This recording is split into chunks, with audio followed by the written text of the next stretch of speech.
मनोज जरांगे यांचं निवडणुकीचं mega planning सुरू। गावामध्ये तालुक्यात मराठा लोक किती आहेत माहिती जमा करण्याचं काम सध्या सुरू आहे।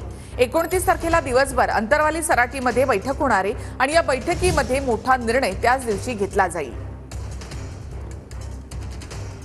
जरांगेंच्या निवडणुकीसाठी मेगा प्लॅनिंग सुरू आहे। गावागावात आणि तालुक्यांमध्ये मराठा लोक किती आहेत त्याची माहिती जमा करण्याचं काम सध्या सुरू आहे।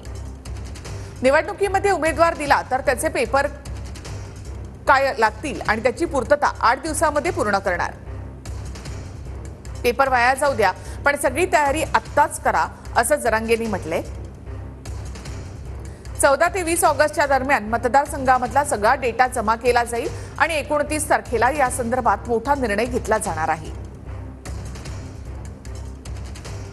त्या मतदारसंघामध्ये जातीय समीकरण काय, मराठा लोक किती, दुसऱ्या जातीचे लोक किती आणि त्याची सगळी माहिती जमा केली जाणार आहे।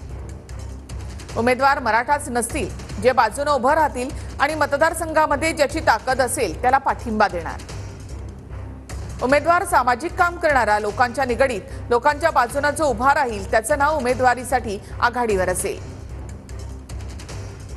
राखीव मतदारसंघामध्ये उमेदवार देणार, मराठा किंवा दुसरा असेल त्याला पाठिंबा देणार। 29 तारखेला दिवसभर अंतरवाली सराटीमध्ये बैठक होणार आणि मोठा निर्णय त्याच दिवशी घेतला जाईल। कोणत्याही आघाडीमध्ये जाणार नाही तर गरिबांच्या नेत्यांच्या मनात काय त्यासाठी 20 ते 27 दरम्यान चर्चा होईल।